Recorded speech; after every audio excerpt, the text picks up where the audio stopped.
Hi, everybody. Jack O'Malley with a Wednesday update. A lot happening today. Of course, President Trump left the White House this morning. Joe Biden inaugurated as our 46th president. I thank President Trump for all he did, and he did do a lot of good things for this country. I wish President Biden nothing but luck. I want him to run the country the right way. I'm not a fan of the gentleman.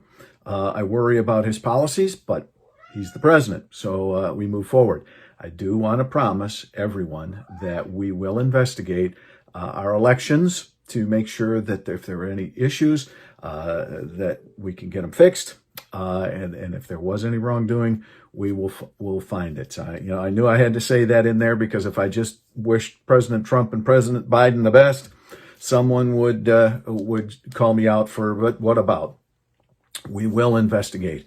But I think right today, we need to focus on the peaceful transfer of power because a couple of weeks ago, there was some real concern about that. So I'm glad cooler heads prevailed today. I thought they would. I didn't really have any great concerns, but I salute both men, outgoing and incoming. Fingers crossed. All right. Get back to the inauguration in just a second, but something that is important. Yesterday, it started popping up in all the news. The governor is proposing a COVID supplemental, and the budget talks that are coming. And she is proposing I think it's $5.6 billion in various spending, some of that out of the general fund, much of it being the federal CARES dollars. The cat just jumped up here, so if you see a tail in a second, you'll understand. You'll understand. So, and the governor is saying, oh, we need this for vaccine rollouts, we need this for that, and we need this for that. And I don't disagree per se, but remember what we talked about a week ago, and that is incoming appropriations chair in the House, Tom Alpert, said, hey, wait a minute.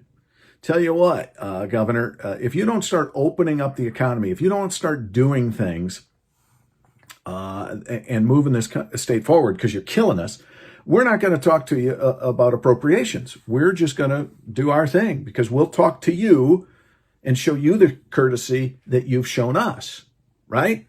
I think it makes sense. So in the coming days and weeks, especially with the State of the State address next week, a week from tonight, we're going to start hearing a lot of whining coming out of the administration that the legislature isn't doing this or doing that, and that we want children to die and old people to die, and we don't care about vaccine rollouts and blah, blah, blah, blah, blah. And it's not true.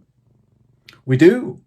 We're trying to get things done, but we need to talk to the governor. Now, one of the things that I find is interesting is, to give you an example, one of her efforts in this budget is property tax relief. Well, we sent her two different bills on property tax relief. She vetoed them both. And at the time, when asked about that this week, her spokesperson said, well, there was language in those bills that made it unworkable for the department from an administrative point. We send her two bills, she vetoes them. Now she's got this, we've got to have property tax. You think reform? You think we've got to do all sorts of things to help our small businesses and our citizens who have been just thrown under the bus?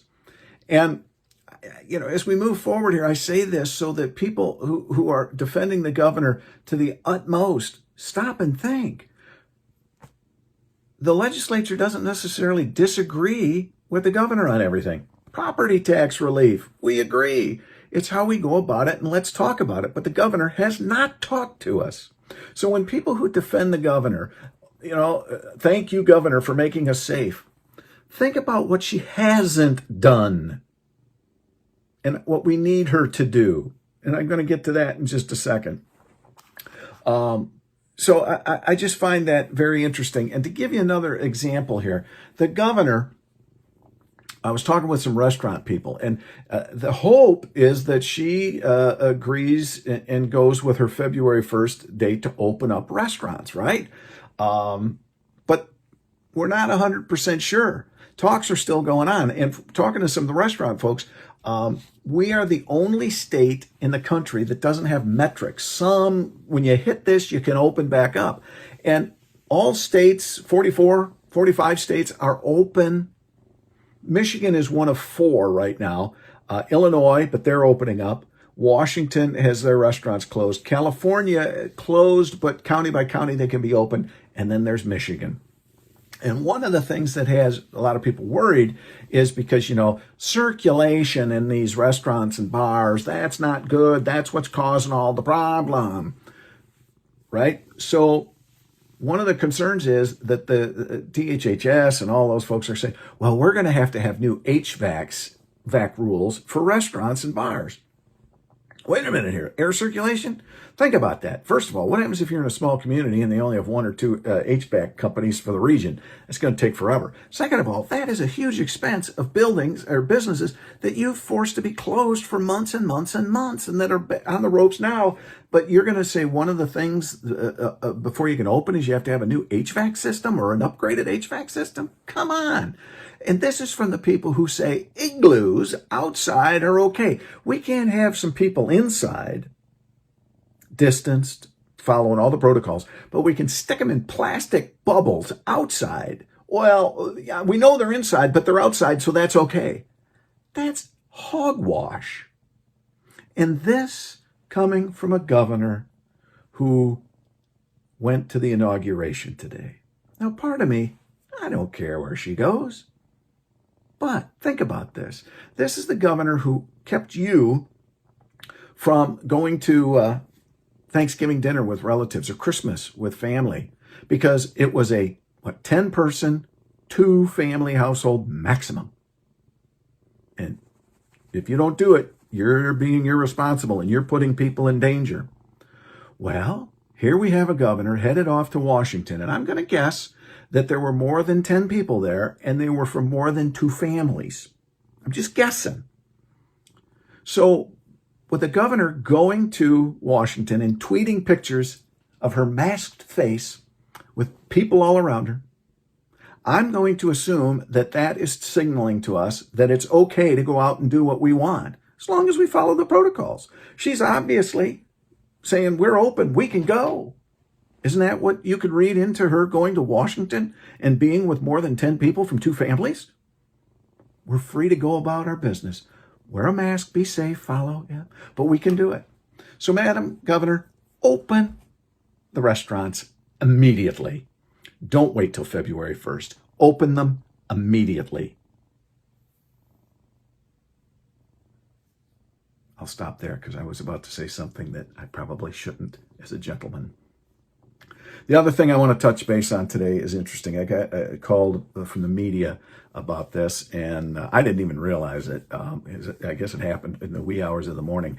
But Kwame Kilpatrick, former mayor of Detroit, who was indicted on federal issues and sent to prison, the the president commuted his sentence. Pardon, I guess, means you wipe your record clean. Commute just says, hey, you're out. You're free to go. You still have it on your record. So just an FYI. Anyway, he commuted Kwame Kilpatrick's sentence. And I remember when all that was happening, I was in the media. We were talking about it, obviously. Kwame said some very derogatory things about Northern Michigan, as I remember. He has such talent. He had such charisma. He had the world in the palm of his hand. He had Detroit. He could have done anything, and I think he could have turned that city around a whole lot faster because he had all of that. He had those people. He was the hip-hop mayor, remember? Well, Kwame was taken by the dark side and committed a lot of crimes, and he used that talent that God gave him for bad things, and he ended up in jail. So they commuted a sentence. I'm not going to get into whether the president should have done that or not. It happened. So now I hope that Kwame has rehabilitated some. I hope that he's learned lessons. And I hope now that he's out of jail, I guess he's like 50 years old now. I hope that he can take those talents that God gave him, because he still got them, and use them for good and not bad. Because he had such an opportunity and he blew it. So with that, I leave you tonight. I'll keep praying for this country. I'll keep praying for this state. I keep praying for its citizens, obviously. I ask that maybe you can pray for me and all our elected leaders too, because we need the good Lord's help right now and guidance and wisdom. So we'll move forward. Friday, I want to talk to you about some things coming up, some bills I'm working on as we move, especially towards the state of the state next week. I'll give you some insight and some heads up on what I'm doing and some things that are happening. So until then, be safe, be good, take care.